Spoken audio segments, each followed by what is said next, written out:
Hi everyone, I'm Debbie Roberts, owner and financial advisor at Property Apprentice. Join us today for the Week in Review, where I'll talk about current events for the everyday investor and home buyer. Our topics for this week: first up, from the Mortgage Mag on the 11th of April, DTI restrictions to bed in next year.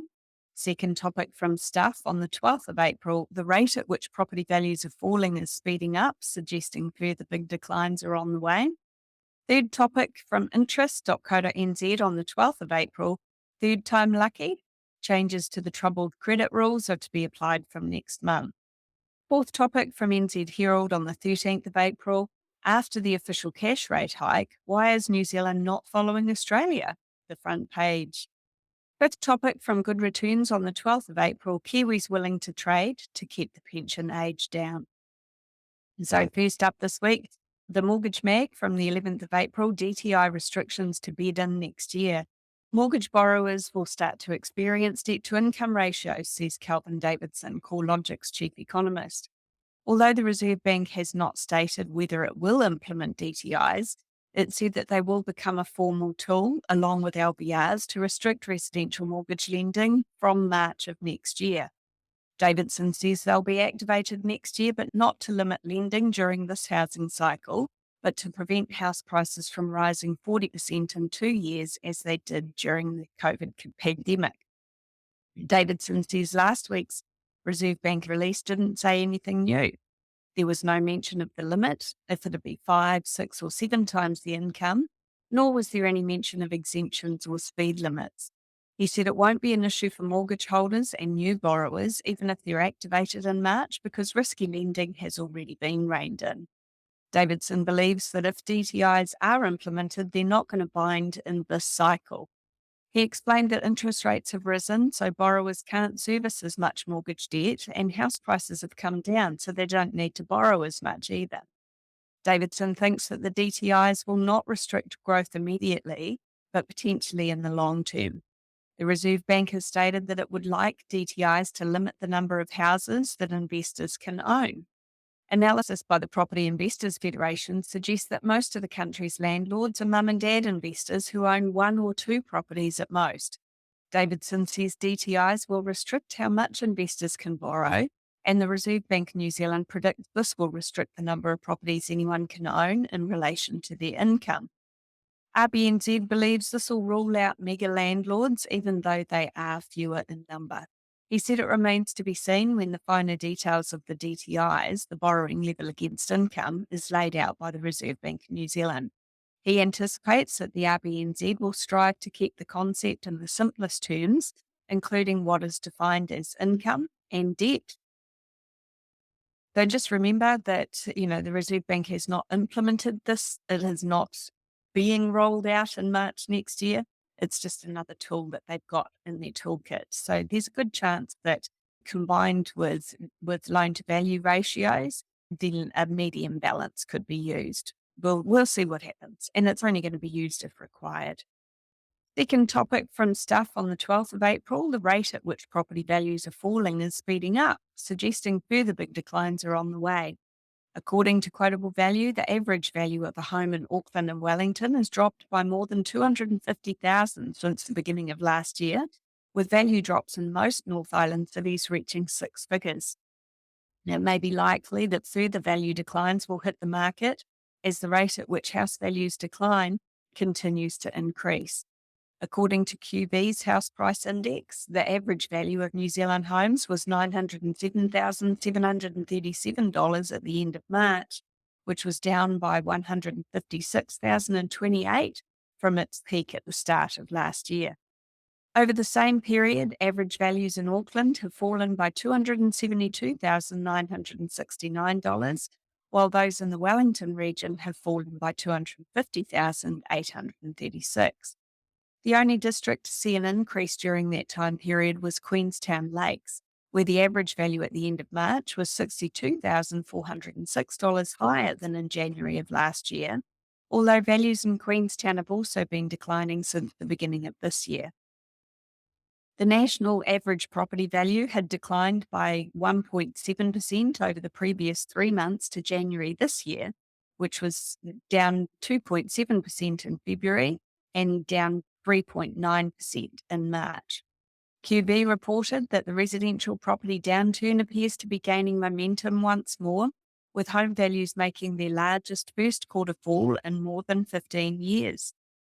QV National spokesperson Simon Peterson said in the past it was uncommon for many home value declines to take place around this time, as it used to be one of the busier periods for buying and selling properties. Peterson added that it's evident that prospective buyers are struggling with very significant credit constraints alongside an ongoing cost of living crisis.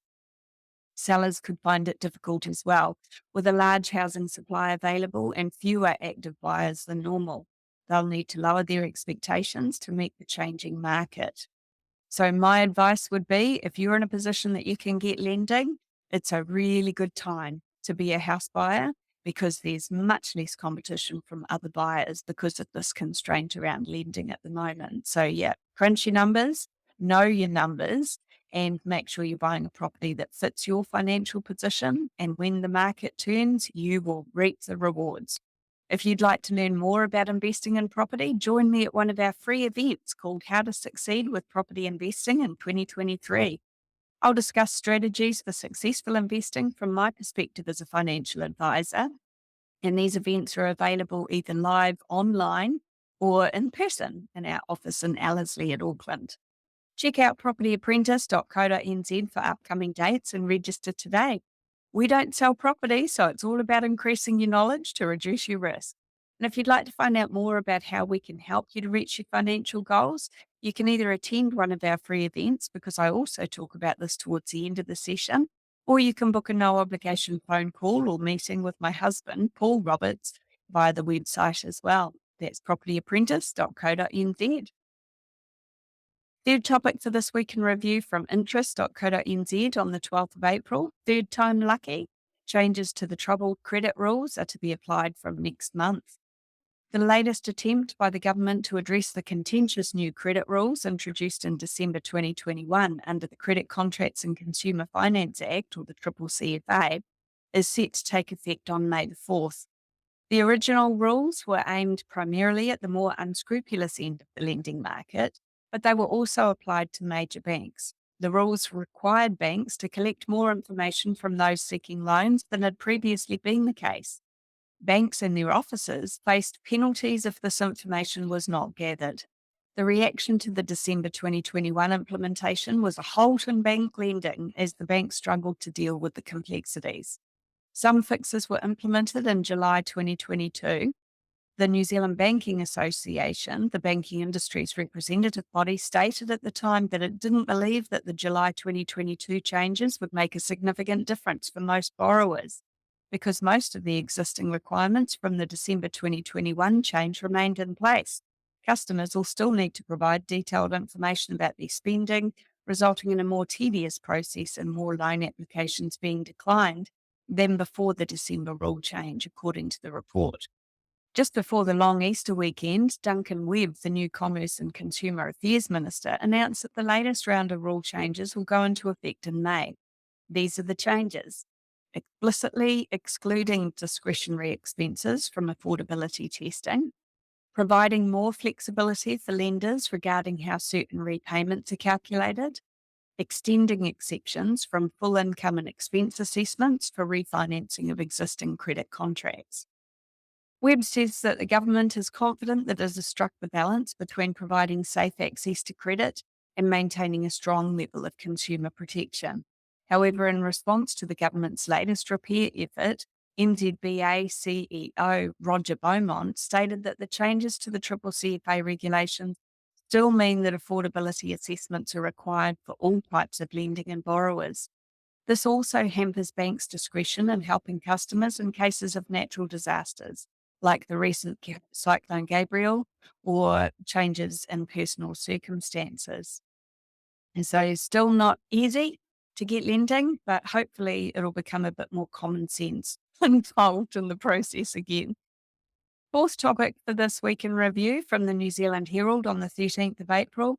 After the official cash rate hike, why is New Zealand not following Australia? The front page. The Reserve Bank raised the OCR by 50 basis points to 5.25% last week, which surprised economists and politicians who expected a smaller increase. However, according to New Zealand Herald business editor at large Liam Dan, this shouldn't have come as a surprise. Dan said that the Reserve Bank is still on track to take the official cash rate up to as far as 5.5%. He added that what had happened in the interim was the international money markets had moved down slightly, so economists and the commentators and the journalists all softened their position. But it was never the Reserve Bank that said that. Dan said the issue came after Australia paused the OCR in the same week that New Zealand OCR went up. However, the situations in our two countries are quite different. Australia didn't have the same labour shortage in New Zealand when the borders closed, and their immigration levels came back quicker. Dan said the inflation rate in Australia was coming off more clearly, so they have the opportunity to pause hiking the OCR. However, they may need to raise it again depending on what happens in the next few months.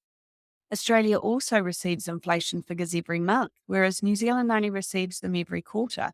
He claims that this means we'll have to wait for big reveals, which may be out of date by the time they arrive. As to how long inflation pain will last depends on if the Reserve Bank strategy works.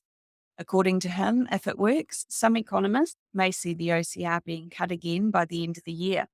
The other expectation is that it may come down throughout 2024. He believes the 18-month or 2-year fixed rate mortgage terms will have peaked by then, but it will be difficult for those with mortgages, particularly younger people with newer mortgages. And the fact that we've got 60% of all mortgages coming off fixed rate loans this year, there's potentially some significant financial pain for people to come in the next few months. So if you're in that situation, have a talk to your mortgage advisor as soon as possible, because there might be something that they can do to help. And banks are competing with each other for your business. So, it could be worth your while to look at options of refinancing to another lender and get cashback deals, for example, that can help bring your mortgage down. Lock in interest rates before they go up any further, if they do go up further. Lots of different options to discuss with your mortgage advisor, and they work for you, not the bank. So, doesn't cost you anything to work with them. So really worthwhile getting a professional who can help you through that process. The mortgage advisors that we recommend work for a company called MITeam, which is MITeam.